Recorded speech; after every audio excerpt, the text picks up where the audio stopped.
Well, yeah, we can line up a long list of scholars. I think we can suffice with sharing, for example, Allama Syed Hashim Maroof al Hassan, who is another well-known specialist and expert in the science of hadith, particularly 12 Shia hadith.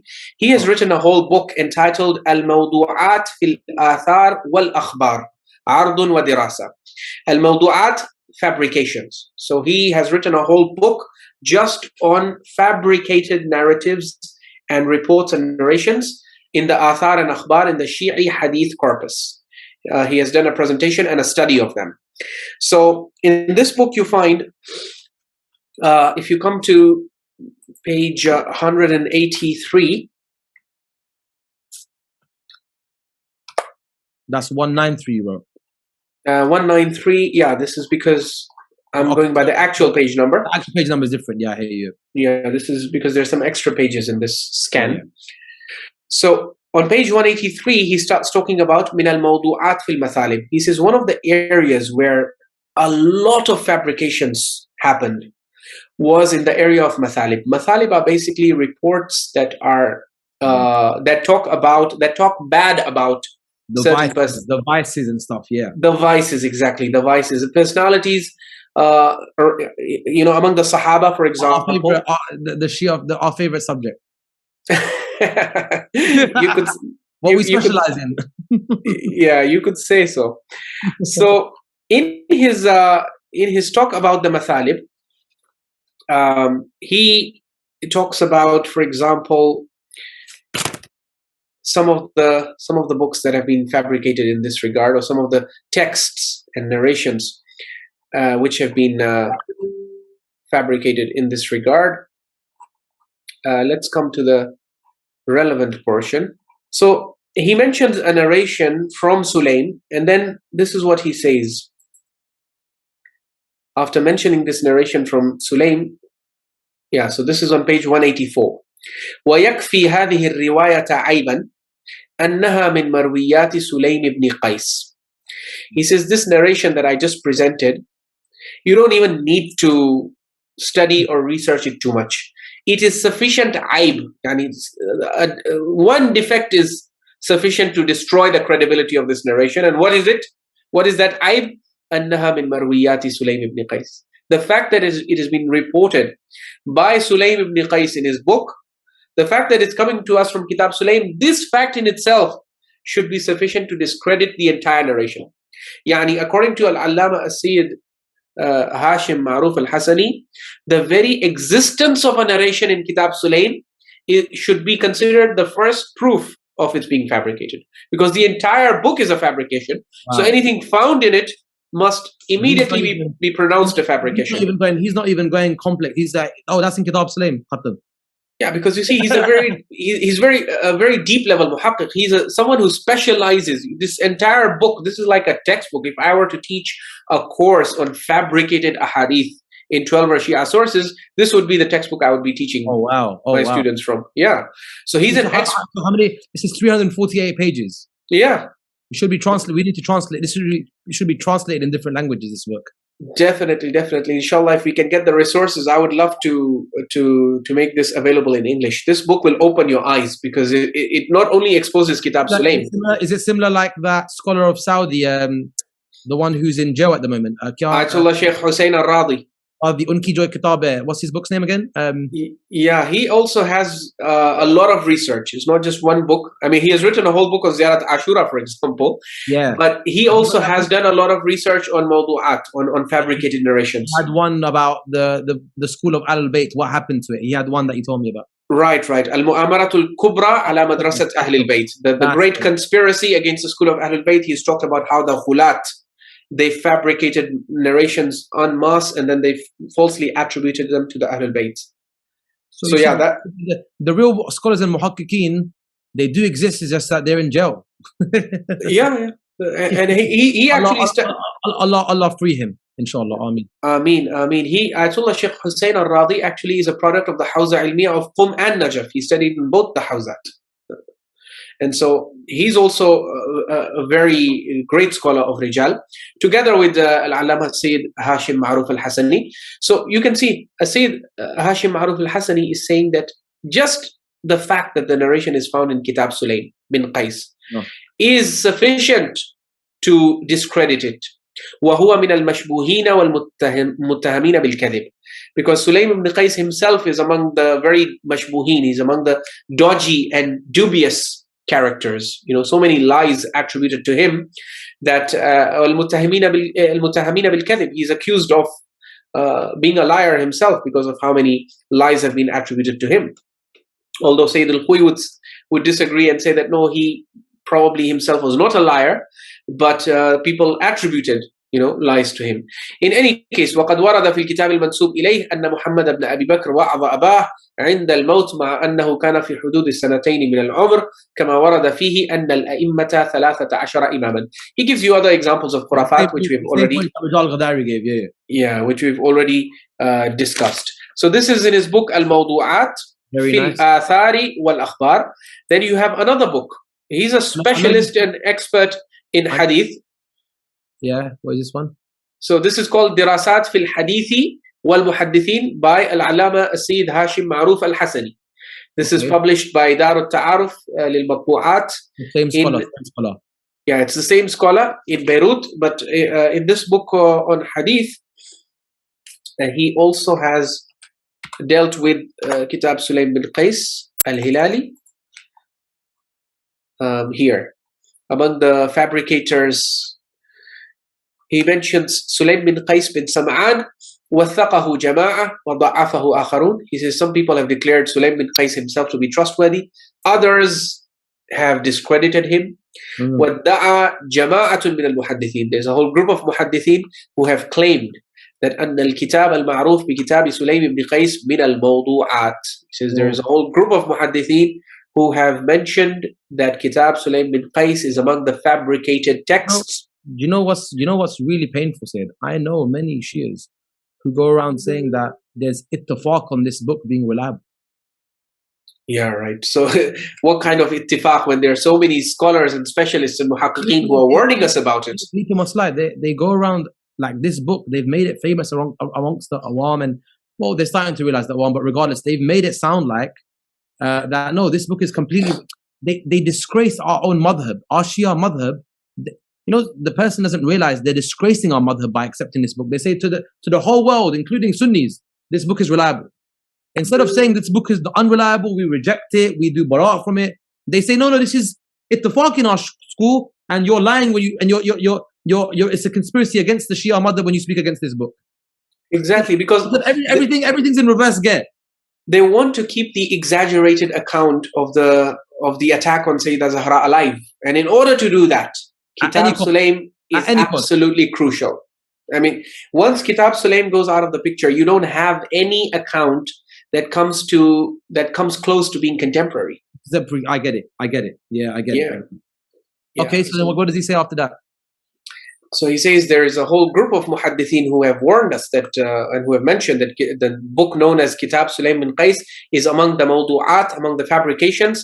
وَأَطَالُوا الْحَدِيثَ حَوْلَهُ وَحَوْلَ كِتَابِهِ. And they have spoken and written at length about his book and about his hadith. And then he mentions examples that the book contains khurafat like the imams being 13, and Muhammad ibn Abi Bakr giving maw'izah to his father while he was only under 2 years old. So what you'll notice is that one of the reasons why people have taken exception with this book is its promotion of the idea that there are 13 imams. You know what this shows you is that Shi'ism in the beginning, around the time of Imam al-Baqir alayhi salam, which is when this book is believed to have been fabricated, the Shi'ism of that time was not actually 12-er Shi'ism. Okay, yeah, makes sense. And so there are two narratives about how this hadith of 13 imams ended up in Kitab Sulaym. One narrative is that obviously some would say, the traditionalists would say it's a manuscript error, but what kind of manuscript error? Which is found in keeps coming up. Yeah, it's everywhere, and there is no manuscript of Kitab Sulaym which is empty of it. Yeah. So that means Sulaym if you assume Sulaym wrote it, or Aban, whoever was the original author, wrote it. The other narrative, which is more critical, is that no, this narration actually about 13 Imams was not actually even there. It was not there in the original book. After, because obviously in the time of Imam al-Baqir alayhi salam, all the research shows you that the Shias had no idea how many Imams there were going to be. They didn't know that the Imams would end at 12. Historically, there was no concept of 12 in that time. In that time, there was absolutely no concept. Even though me and you are speaking quite casually, but most Shia will be like, what? But yeah, anyone who researches it will realize that there was no concept of 12 until later. Yeah. In fact, they didn't know who the next Imam would be. So how are they going to know 12? Yeah. You know, and a stronger argument is you have Shia sects like the Waqafi who stopped at the 7th. At that moment when they stopped, you would have said, why are you stopping? There's about 8, 9, 10, 11, 12, 5 more to come, right? Yeah. But they obviously did not know that there were going to be 12 Imams. Otherwise, that's the proof. That no one said that to them. That's the reason. Exactly. And that's why other Shias like Zaydis, like Fathis, like Waqifis, these are all Shia sects who don't subscribe to the 12 Imam theory. It's because this was not common knowledge among the Shia that there would be 12 Imams. So the other narrative is that this number 12, after it, so even Muhammad ibn al Hassan as-Saffar, for example, in Basair al-Darajat, he died in the year 290. So you can see the ghaiba has happened already. It's ghaiba sughra. Yeah.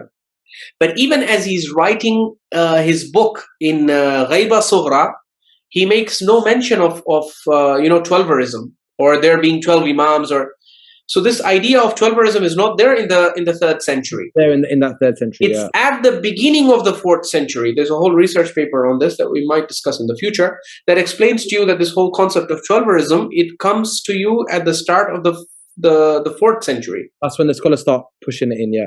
Right. So according to this historical critical narrative, the 13 Imam Hadith was quickly and hastily added. It was not part of the original that was written in the time of Imam al-Baqir alayhi salam. It was an addition that was added by a narrator and transmitter of this book around the time of the early 4th century. Now what happened was, because that guy, so there was an original text whereby the Prophet is telling Imam Ali that there will be Imams from your progeny, but he doesn't mention a number. Okay, he doesn't mention a number. He doesn't mention a number. In the 4th century, the narrator who received Kitab Sulaym bin Qais, he looked at this narration and said that the Holy Prophet is just saying there will be Imams from your progeny. Well, that does not fit with it's not very suitable to our 12er Aqidah. Because by the 4th century, you have a fringe group. The 12th concept is already established, or no? Yes, and there is a fringe group that has accepted it. Okay. And then this fringe group of 12ers, they also start inventing a hadith and they start interpolating the word 12 into. Do you see? So when this fringe group of 12ers, when they received Kitab Sulaym, they said, let's add the word 12 here as well. Okay, so how did it become 13 then? So, but this is where his mind was not present. He absent-mindedly. So because in that... Oh, from the descendants of Imam Ali. Yeah, exactly. So the original hadith... Matlab jaldi se likh diya. Yeah, jaldi se absent-minded. You see, when you are fabricating, you don't have presence of mind. You don't... Okay, I get it. Yeah, so because in his time, in the 4th century, the buzzword was 12 Imams, 12 Imams. Because the 12er fringe group, they were a fringe group at that time. They were not the mainstream majority of the Shias. But within this fringe group, the word 12 had become like the watchword. It was the buzzword. So everywhere 12. So this guy, he had the word 12 in his mind. And as soon as he saw the Prophet mentioning Imams from his progeny, he said, let me add 12 so that it should support our fringe group. But then the issue is that the Holy Prophet was speaking to Imam Ali in Kitab Sulaym. He should have fabricated 11.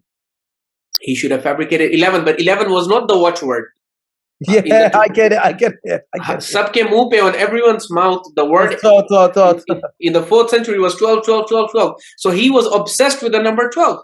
And so he did not realize that the hadith that he was adding the number 12 to, and by the way, this is not the only hadith. I can show you around Al-Allama Ayatullah Al-Muhaqqiq At-Tustari.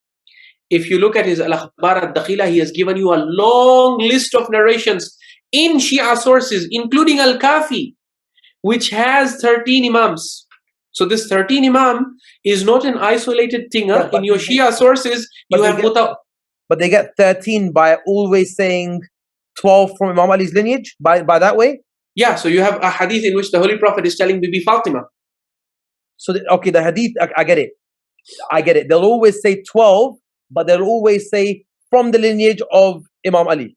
You see, the original hadith, the original fabrication had the words Imams, no numbers were specified.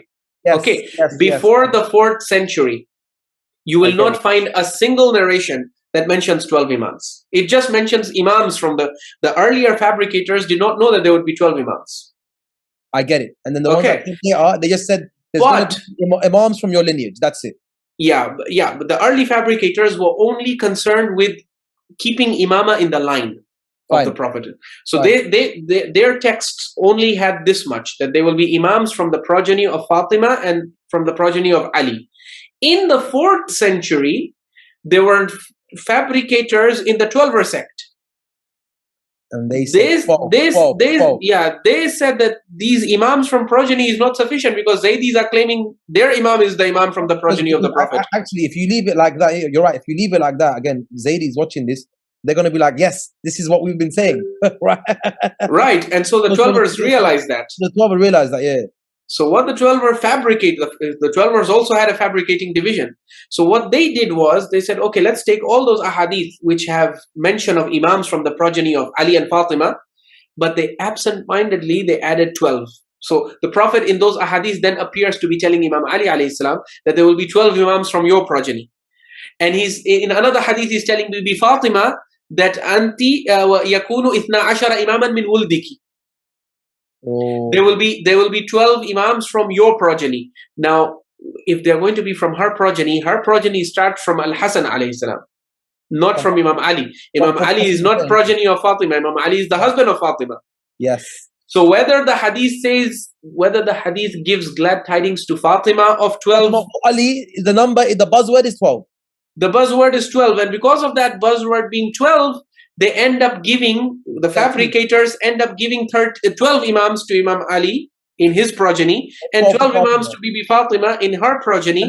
So the total number of Imams becomes 13, and you have mutawatir narrations in Shia sources. Yani you have multiple narrations, that say 13, 13, 13. How? By saying Ali, 12 Imams from your progeny, or Fatima, 12 Imams from your progeny. And Muhakkik Tustari mentions that in his book. Oh yeah, he has collected a long list of these narrations, some of them with Sahih Sanad. Muhakkik Tustari, that guy really was a don. Oh yeah, he was an expert in Ilm al-Hadith and Ilm al-Rijal, definitely, no doubt about that. His learning and erudition is such that it has been praised by later scholars as well, including Ayatollah Ja'far Subhani. Wow, okay, this is very... Okay, wow. So therefore, when you say 13, that's how they got the 13. And then, okay, that's why it keeps equaling 13. So it doesn't say the word 13. It just says 12 from Fatima or 12 from Ali. And if you add that up, that makes 13. Exactly.